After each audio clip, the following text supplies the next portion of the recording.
So I'm sitting in this random Cuban family's kitchen At like 1 in the at 1 morning. a.m. They're like, do you want some coffee? I'm feeling like I'm basically going to die. I felt terrible. Basically stopped eating, stopped drinking water, just slept all day.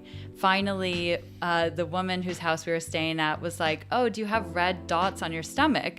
And I was like, yes, that's so weird. I do. And she's like, yeah, you have dengue fever. Like, you need to go to the hospital. Welcome back, everyone, to the Debate Without Debate podcast. It's a new week. We have a beautiful new episode for you. Today, we are joined by Jules and Christine of Don't Forget to Move. Jules and Christine, thank you so much for joining us today. Thanks, guys. Thank you so much for having us. Absolutely. So for those who don't already know you, those coming and listening from our podcast, could you give just a little quick overview as to yourselves, just a little introduction? Yep. So I'm Christine, and this is my husband, Jules. We have a travel blog called Don't Forget to Move, where we write about adventure travel and sustainable tourism. We've had that since 2013. And now we also have a travel-based podcast called Not So Bon Voyage, where we tell stories of when things go horribly wrong when you're traveling. And now we're starting to have guests come on and they tell their stories of when things go completely haywire on their travels. And we love just showing that side of travel because so many people now see like the Instagram glamour side of travel, but anybody who's actually, traveled around the world knows that that's not really what it looks like. So we just wanted to show people the other side of travel, which is when your bus breaks down and things get stolen and all that crazy shit happens. And yeah, so we're really excited to be working on that as well. Fantastic. Yeah. It's kind of funny how you have a podcast that's focused on kind of the stuff which isn't typically talked about for adventure or travel. It adds a level of humility to the experience. In your eyes, what does that humility, what does that almost element of surprise do to the travel experience? I think first of all, it gives you like a good story and sets you apart from what everybody else is doing. And so, people go to a location and they do the same thing. They see the same places. They take the same pictures.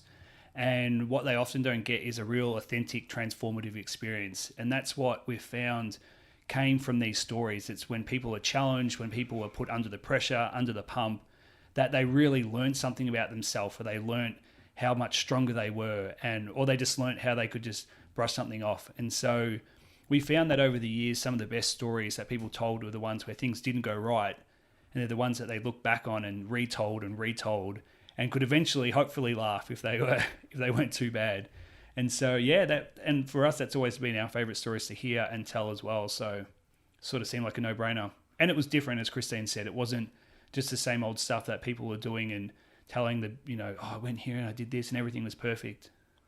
Yeah, I think also just with the age of social media, not to name and shame Instagram because we are on there and we use it a lot, but, people want to go and they see people in these gorgeous backgrounds and they want to go replicate these photos, especially with places like Bali where we live part-time out of the year. People want to go and they want the rice terrace photo and they want the Bali swings photo. And so they go there with those in mind. And when you go there with that purpose of travel, the country and the environment and the community end up becoming just like a prop or background for your photo opportunity, basically. Mm-hmm. And people aren't interacting with the community, with the environment. And that's really problematic because that's the whole point of travel. Like for us, our best experiences have come when we're like looking really not very good and we're sweaty and we're taking public transportation and we're talking to locals and we're getting that really off the beaten track experience. And if you just go there and try to look gorgeous in a beautiful ball gown, and on a swing or whatever, then you're not going to have those same experiences as if you just go and show up and see what happens and just enjoy the experience for what it is rather than what kind of photo op you can get out of it. Mm-hmm. How do you think that the culture of I need to post this or I need to take a photo of this to get X amount of likes, how do you think that's perverted the experience of travel? Oh, 100%. It's the single most thing that's probably seen a decline in authentic travel and seen the rise in like glamour travel and people traveling with hat bags and things like that and people trying to replicate that. And and they see these self-made, Instagram models or stars and things like that, and they think that it's easy, and really it's timing, good luck, and they're one in a million, the people who actually make it through, and they focus all their attention on, as Christine said, the wrong reason, and the actual cultural experience and the exchange that you get from travel becomes secondary to, a good photo opportunity. So 100% I'd say that the rise in social media has seen a decline in authentic travel. Yeah, and I don't want to shame people who travel, in that way, because we do use Instagram and we do set up photos and everything. And I understand, like, when you see those photos and you see somebody like on this gorgeous view and they're looking beautiful and they have like a really cute hat or whatever, you have this feeling like, oh, that person probably feels incredible sitting there. It's like they have this gorgeous view, they look lovely, everything's perfect.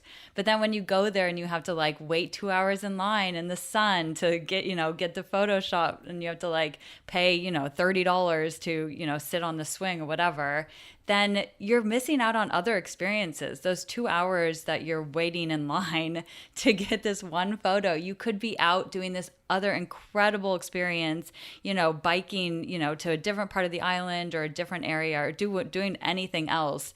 And I feel bad for people who get stuck in this loop of like, oh, I just want to go and tick off my list of like this photo and this photo and this photo, because travel has so much more to offer. And I feel like Instagram really has had a negative impact in that way. And people just keep going to the same places because on your feed, you see the exact same places. And they're not getting off the beaten track and seeing other places. And it can be kind of depressing. Yeah. I mean, it has been good. It has been a tool that's helped increase tourism and helped sort of awareness in certain locations. But it has also oversaturated content in locations as well, which has created that. And it's also, that oversaturation has also created over-tourism, which has, had its own separate problems in terms of environmental impact and personal impact for communities as well. So, there's some flow-on effects that often don't get heard of when it comes to over-tourism.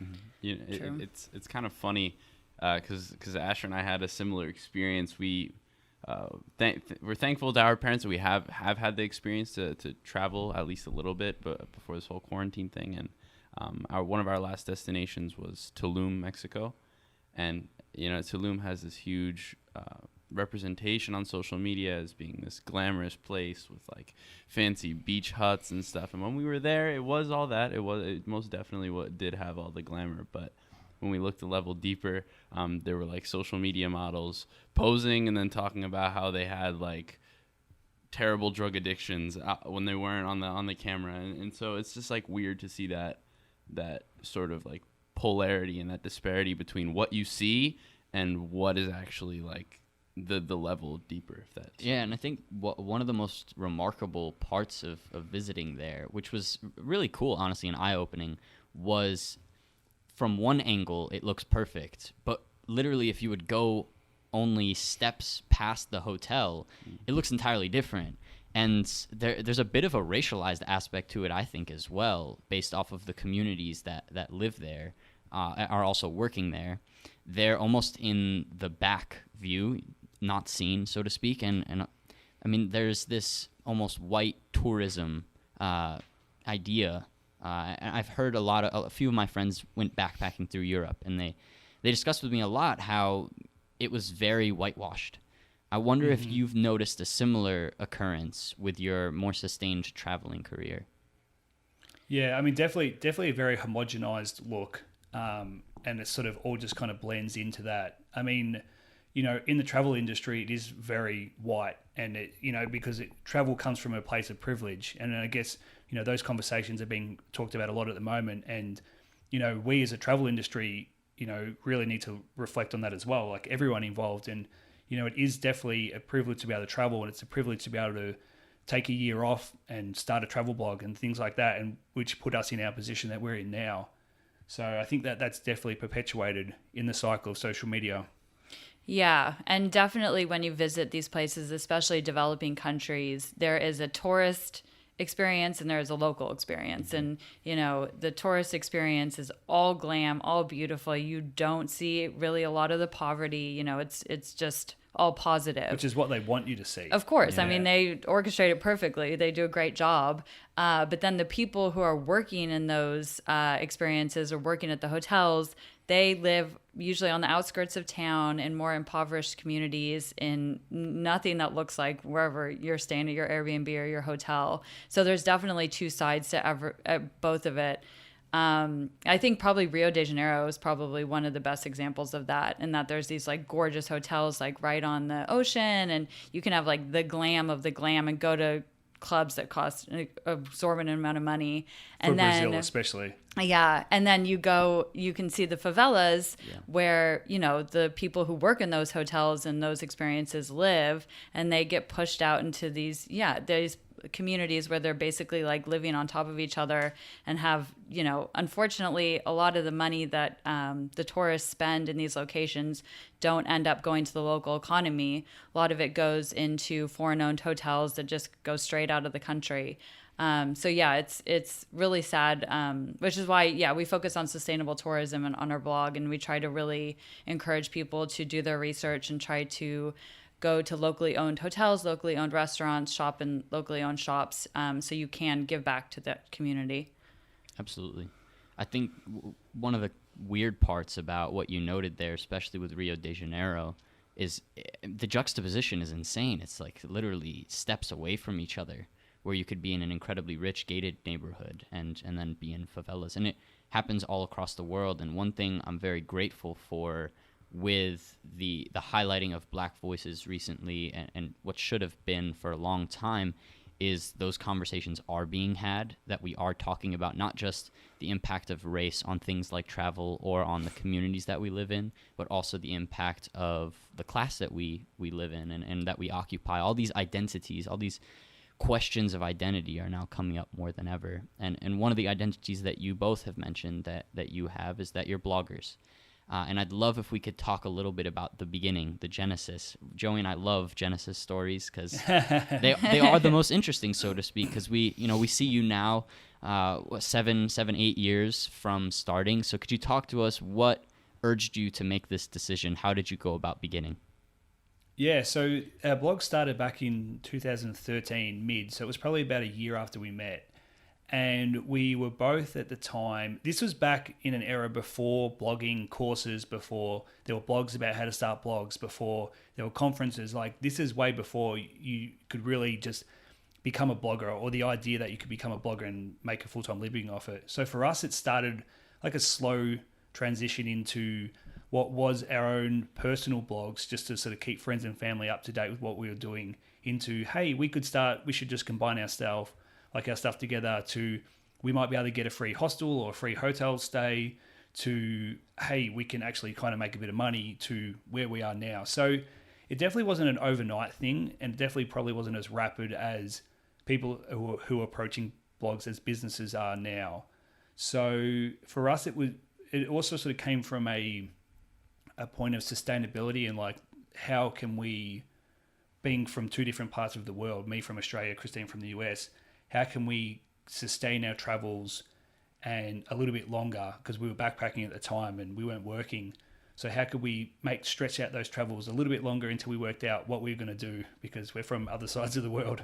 Yeah. So Jules and I were both traveling solo, and we ended up working at the same nonprofit in Peru. That's where we met. And we worked together there for about 6 months.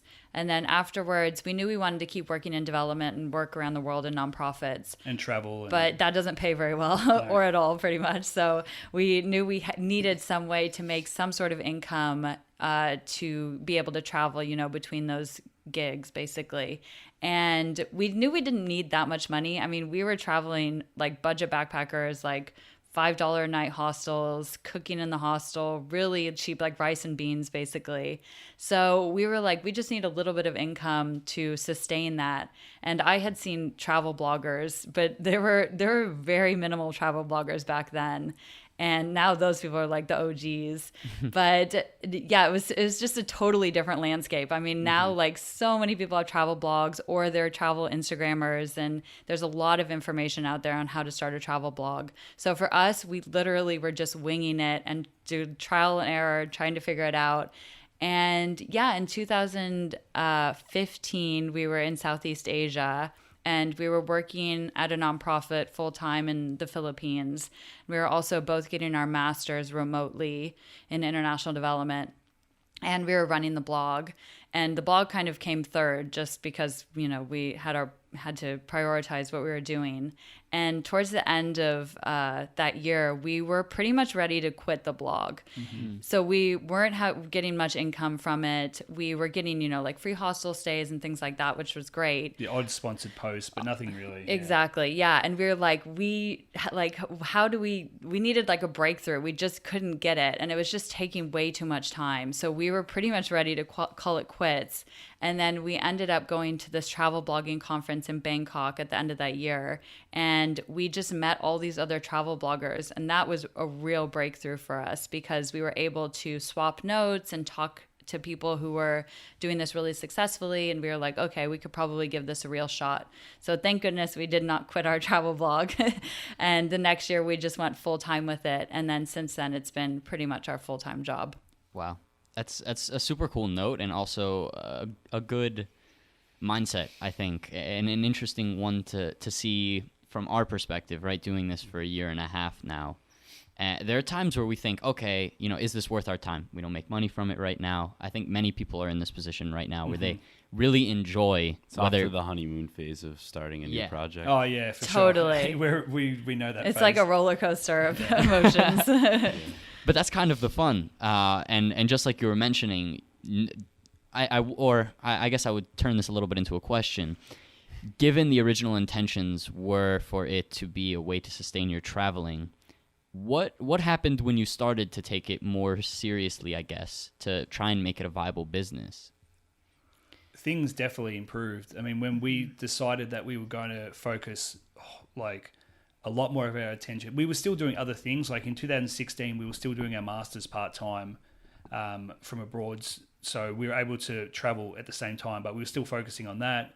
And so we were definitely able to give it a lot more attention, and we went into it with more intention, which I think was the biggest difference. It wasn't just the time, it was the structure, and the idea is like, this is what we need to do to actually think of it like a business. And I think that mindset is what really changed our perspective on the blog and made it from just a fun sort of hobby where we can keep people up to date and maybe get a little bit of, I guess that was kind of like the equivalent of getting an Instagram like, oh, somebody read your blog, like it sort of made you feel a little bit good.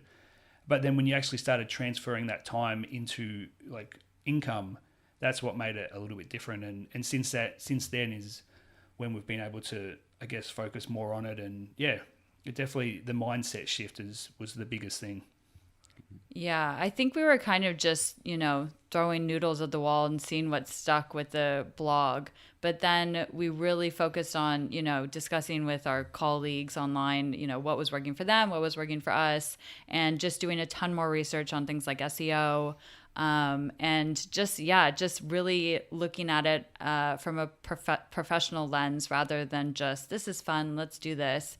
That really changed everything because we were able to focus on what was getting results, which was putting out really quality, really long form articles that were really informative for people.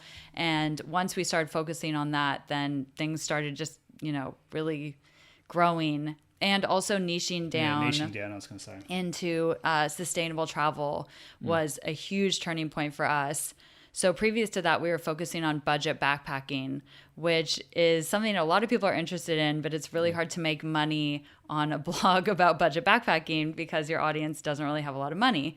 So instead, we switched and focused on sustainable tourism because we were interested in development, and we wanted to kind of marry that with the blog.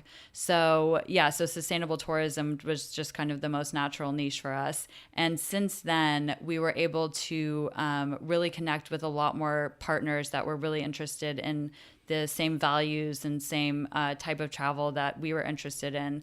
And that unlocked a lot of more profitable and more interesting collaborations with different companies. So niching down was also a huge part of that. I would assume that traveling culture is different all around the world. For instance, if a person from the Philippines is traveling, their contextual background would be totally different than somebody who's traveling from the USA. And I remember you noting that you two are from completely different sides of the world. How has that different perspective influenced your traveling experience, both individually and when you guys started traveling together? How did that how did you both alter each other's perspectives? Well, Americans don't travel that much, unfortunately. So true. Yeah. So I mean, the coast does. Like, okay, if so you're from, yeah, like, New the York East and Coast or the West California. Coast, but like in the middle, like you don't travel. Right, Yeah. but even beyond that, like young people, like, okay, so in Europe and I think Australia, like a gap year is much more common than in America. So a lot of young people take the year off between high school and college or after college and go traveling, whereas Americans don't really do that as much, which is really sad. So after I graduated university, I told my friends I wanted to go traveling. I was like, who wants to come with me? And of course I got crickets. So I ended up just having to be like, okay, I'm just going to go travel by myself. So I, worked and saved up money and bought a one-way ticket to Mexico, had no idea what I was doing, packed a giant backpack, and my parents were like, what is happening? But that's what I wanted to do. So yeah, pretty much everybody back home thought I was crazy for doing that, even though that's so common, for Europeans. But Aussies are different. Like, Aussies are different. You guys are Aussies- travelers. Yeah, because we live so far away from everything, and international travel definitely wasn't as big for Australians, I think, back in the past. So when we took off for a long time because, it was so expensive to fly to a place and it was so far. And so we thought, if I'm going to go to Europe, I'm going to go there for a long time because I'm going to make the most of it. So it was definitely much more of a traveling culture. But in saying that, then there was still quite a lot of my friends who hadn't done long trips. So when I took off for a year the first time, I was like, all right, I'm going for a year. And it wasn't like a super common thing. People were like, all right, cool. And I think the fact that we both wanted to continue traveling, like I think most people are comfortable. Like a lot of backpackers are like, okay, I'm going to do like my year-long around the world trip and then go back and, settle into a career back home and, get married, have kids and whatnot. But both of us just wanted to keep traveling for as long as possible. So, I mean, I don't know if that has anything to do with our cultural upbringing, but I think that it was pretty lucky that we found each other and that we were both so interested in traveling long term, because a lot of travelers you meet are, who are long-term travelers want to meet a partner, but it's difficult to meet somebody on the road who is as committed to traveling as you are. So yeah, we were really lucky that we both found each other and had that similar interest. It's such an important note, I think, for most of our listeners who are younger. We've given a lot of thought to gap years, had a lot of conversations with folks. And we recently spoke with a life coach. His name is Glide Gabriel. And he echoed pretty much the same sentiment that he came from a background already of being in, he worked in Wall Street, I believe with Goldman Sachs. And, one day he was just like, screw it, I'm going to go travel. Like I've been killing myself in a corporate job. Let's go see the world. And as soon as he did that, his whole life opened up. It's something I really want to start doing more of, is long form traveling, just like you were mentioning, Jules, because I think there is so much benefit to it. Aside from just seeing places, it's meeting the people, meeting, the locals there and learning about their culture. And this brings me, I guess, to another question. As it's related to our podcast, we like to focus on some of the more polarizing things in our society, in the world, and have conversations about them. So to start off that conversation, where in the world that you've been to have you noticed the most polarizing nature among the people?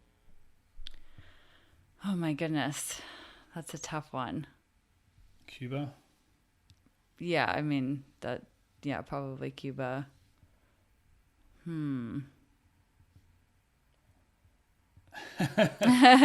It's totally a hard question. Yeah, that's a hard question.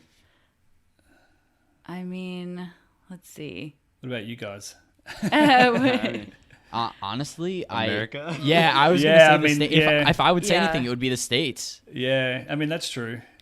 Yeah. We haven't done a lot of travel like in super polarizing like community. Like we haven't done like a lot of the South, for instance, which is obviously quite a different like feel to, like California and the Bay Area especially is so liberal. And so, but yeah, I don't know.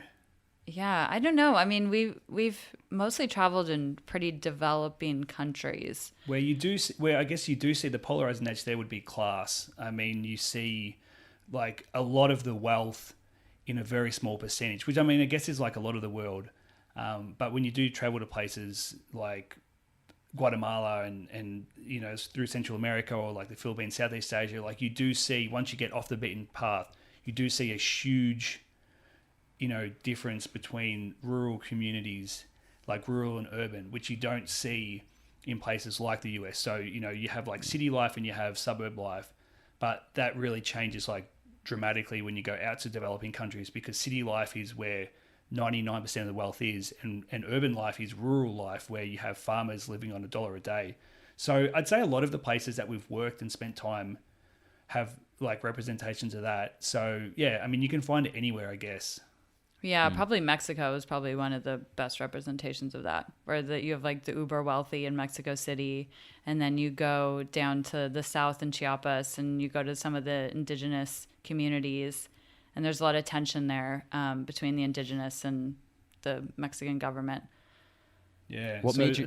You see it in race? In class the most, I'd say. Mm-hmm. Yeah. What makes your gut reaction to that?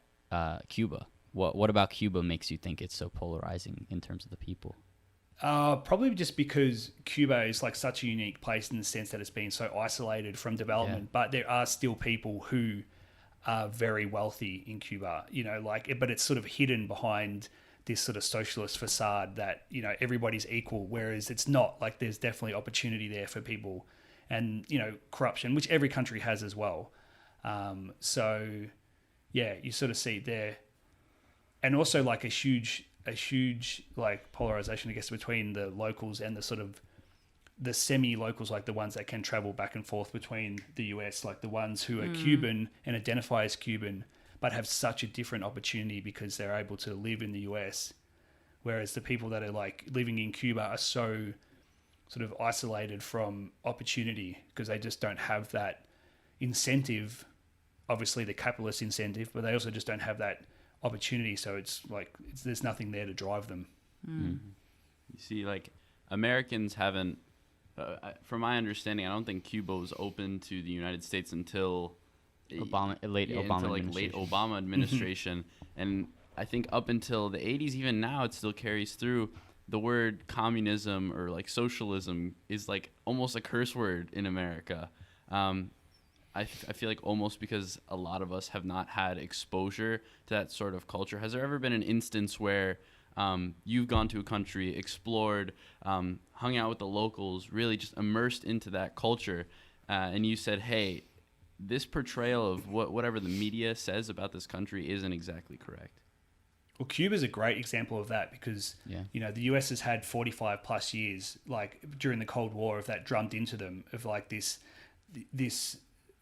capitalist versus communist, and then with various spikes throughout it, through proxy wars with, the Cuban Missile Crisis and other sort of things in Afghanistan and stuff. And so, like, yeah. Yeah, and I would say, again, Mexico, because Americans are so scared of Mexico for some reason. I mean, we have the worst sensationalist headlines here that scare people. But yeah, once you go down there, you're like, oh, this is actually a huge country and extremely diverse, and there's plenty of places that are safe to visit. Yeah, we just got married in Mexico in November, and I know there was talk with some of my family that lives in the Midwest about, the safety aspect of traveling down there for our wedding. And it always surprises me because we've spent so much time down there. And if you visit, you're like, oh, okay, this is totally fine. Like, I'll be completely fine. But for people who, live in, more isolated parts of the country, or maybe don't have a passport, have never traveled before, that can be really, hard for them to understand that you can go to these countries and nothing bad will happen. You'll be completely fine. You won't get your head cut off. Yeah, exactly. It's funny you say that because the same conversation happens in our household when we talk about visiting any places, even some places in the States where there's a narrative of, oh, it's dangerous. And it's weird because I feel like people outside of the States say, I wouldn't go to the United States. It's so dangerous right now if they see what's happening in the news. Yeah. Well, I think you can see that inside the US as well with how the media's represented the protests, and you can very much see a distinction between like how CNN might report and how Fox might report, and they both have a very different targeted demographic as to what narrative they want to push. So in more of the liberal circles, you're seeing this as a progressive movement and peaceful protests and, pushing for what should be change should have come a long, long time ago. Whereas when you look at more of the like conservative media, you're seeing this as violent protesting, and you're seeing, all this crazy stuff. And we were just talking about this last night, which is such a funny thing that's happening up in Seattle with these people that are taking this separate section and they're using guns to like sort of arm this isolated area, but they're like the crazy liberals now, and it's like, well, aren't you guys on the right talking about gun control? And it's like, it's like you kind of can't win. Yeah.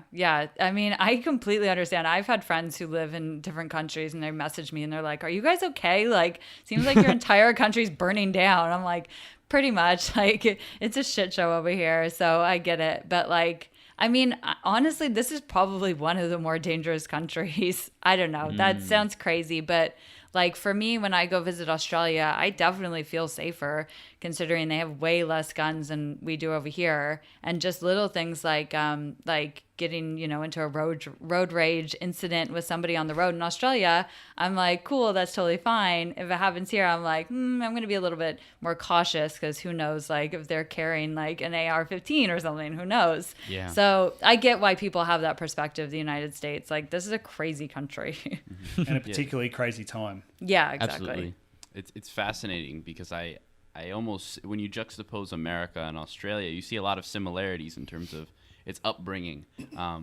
Both of the countries started with almost like this imperialistic mindset of white people moving onto the land and stuff like that. And so I find it interesting when Americans make the claim, we were built off of systems of oppression. There's no way to fix it. But when you see Australia, it seems like the conditions are so much better, yet the roots are almost the same. Very similar histories, like in terms of timing, in terms of like British colonization, to similar like narratives with genocide of indigenous populations. But I guess like Australia built its country off the back of convicts, which everybody likes to remind us.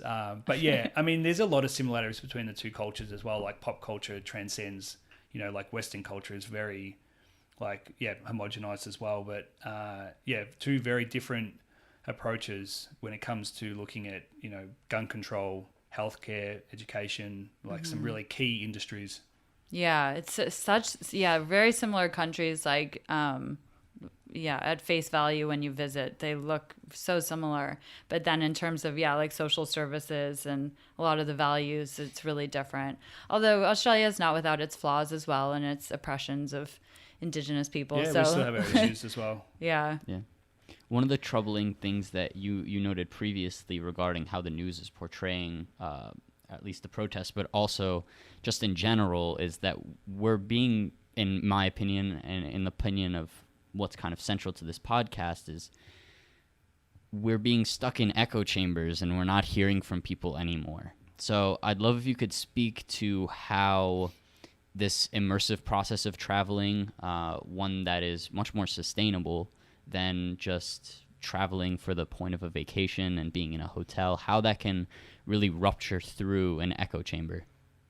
Yeah, I think traveling is probably the best thing anybody can do if they're very stuck in their ways, especially slow, long-term travel. Because the problem is a lot of people, go on a 1-week vacation, and I totally understand, Americans only get 2 weeks off a year, so yeah. I get it. You don't have a ton of time, but they go and they stay at the resort and they stay in the resort and they don't go out, and the only, local person they talk to is their waiter, and it's just to give their drink order. So it's a very completely closed, you might as well still be in the United States. You're not going to get that cultural. And everybody they interact with is, probably from the same place, and you have the same conversations with them. So even when you meet people on the road, you're seeing the same sort of people as well. Yeah, exactly. So that's why I'm just so grateful that we had so much time to travel really slowly, and we were basically forced, just because we were very budget backpackers when we first started traveling, we, had those conversations with people on public transportation, because, when you're crammed in a bus with somebody basically on your lap for 30 hours, you're going to start a conversation. And that's when you have those really valuable interactions and discussions. And that's when you're really going to learn about what a place truly is and how it's experienced by its locals. And that will make all the difference. So yeah, I mean, travel is the best way to get out of your bubble and also, yeah, just experience other cultures and also see how other cultures view your country and who you are, and just have that cross-cultural exchange. Yeah, I think that's a really good one. Like, that's an introspective thing that you get, is when you hear people talking about your own country and what they perceive as like how you're, and sort of like looking back in the mirror. And, you know, sometimes you hear things and you're like, huh, yeah, you know, like people are very critical of the US always. And I think that's like an easy fallback for a lot of people. But, you know, like Aussies, as Christine said, we're not without our faults as well. And, you know, you hear those things and you do get to have those conversations with people and things that you probably haven't had to think about a lot. When you meet somebody, whether they're from that country or just meet another traveler, you get into those conversations and you get different perspectives. It broadens your mind, and yeah, I guess it gives you more tolerance of difference as well. So you learn more about people and their struggles, and especially in the work that we've done working in development, you definitely become a lot more like your humility, and you get exposure to, you know, the opportunity and the privilege you've had as well. So I think that that's also like a very enriching experience as well. Totally. Yeah. I think, people when they, especially working in development and just visiting developing countries and, you know, getting out of that, you know, backpacker route, you just learn first of all, how privileged you are to come from where you come from. And people it kind of goes one of two ways. One, they have this facade of like, oh, these people are so impoverished, but they're still so happy and like everything's fine. Look how happy they are to have so little, which is like drives me nuts.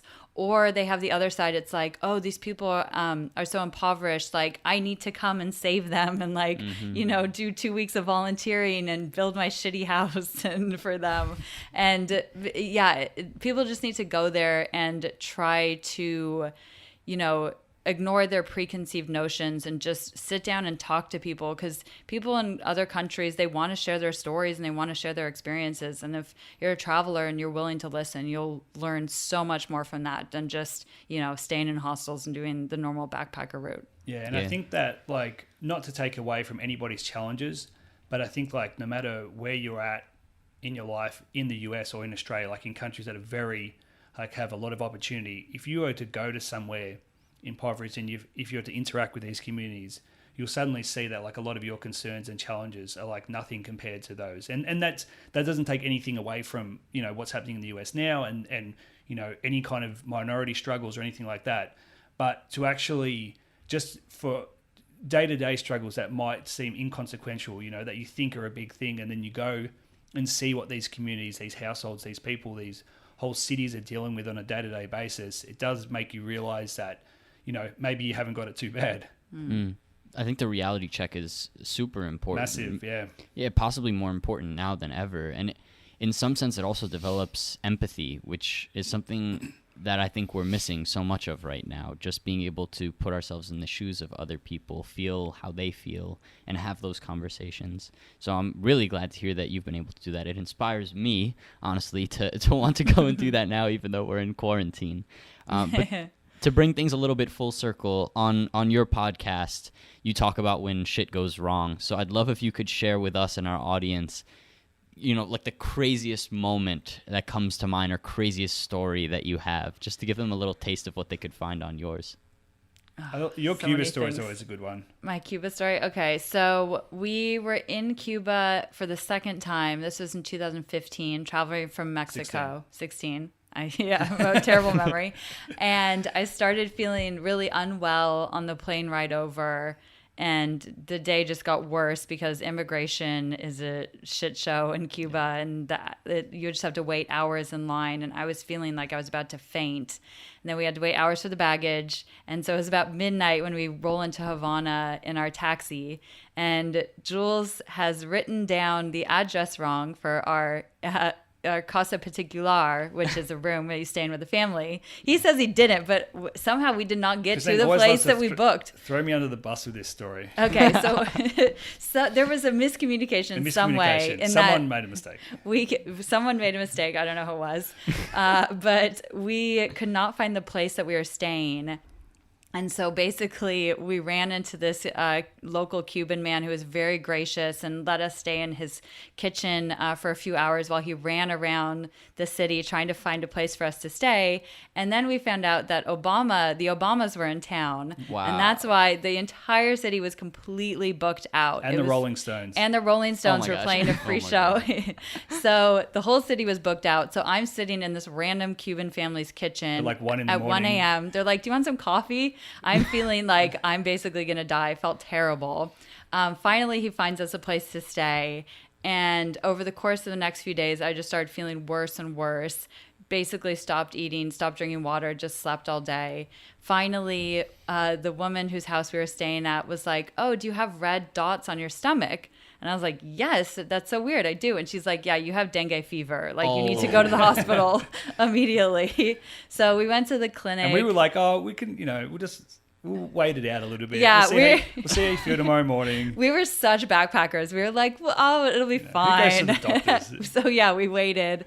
And then, went to the clinic and they immediately were like, you have to get to the front of the line because you look like you're going to die. Oh my God. And had a bunch of IV hydration.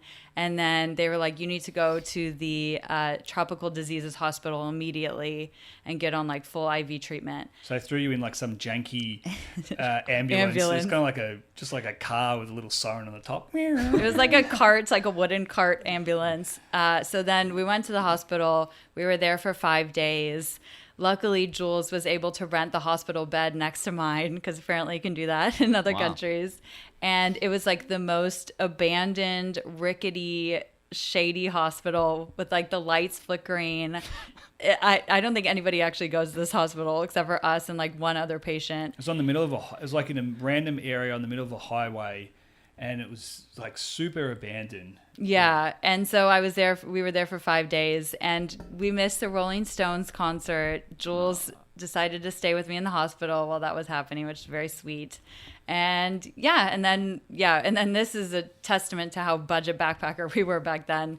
When I got discharged, instead of taking a taxi back to our hotel, we took the local bus that cost like 5 cents, and we were just like crammed in this hot bus, and I was still feeling terrible because I just got out of the hospital. But we were like, we're not going to pay $15 for a taxi. We're going to take the bus. For 5 cents. Yeah. So that was scary, especially because like obviously no Wi-Fi or anything. So I couldn't really communicate with my family.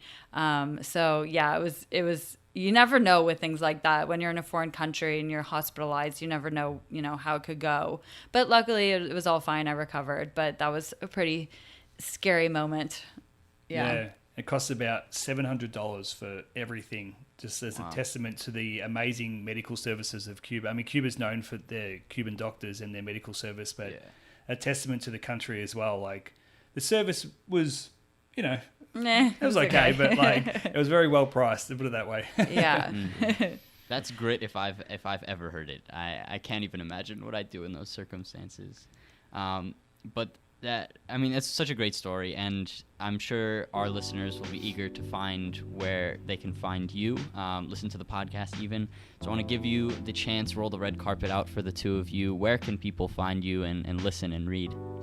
Yeah, so if you want to check out our travel blog, it's called Don't Forget to Move. That we talk about responsible tourism, adventure travel. We have all our itineraries, our trips, our tips, our tricks, and that's all at don'tforgettomove.com, and all our socials are don't forget the number 2 move. So Instagram, Twitter, everything. Yep, and then the podcast is called Not So Bon Voyage, and that's everywhere you can find a podcast. And the website for that is notsobonvoyage.com, and all of our socials are Not So Bon Voyage. So keeping it simple. Pretty easy. Fantastic. Jules and Christine, thank you so much for coming on the podcast. Everyone, for listening, thank you so much.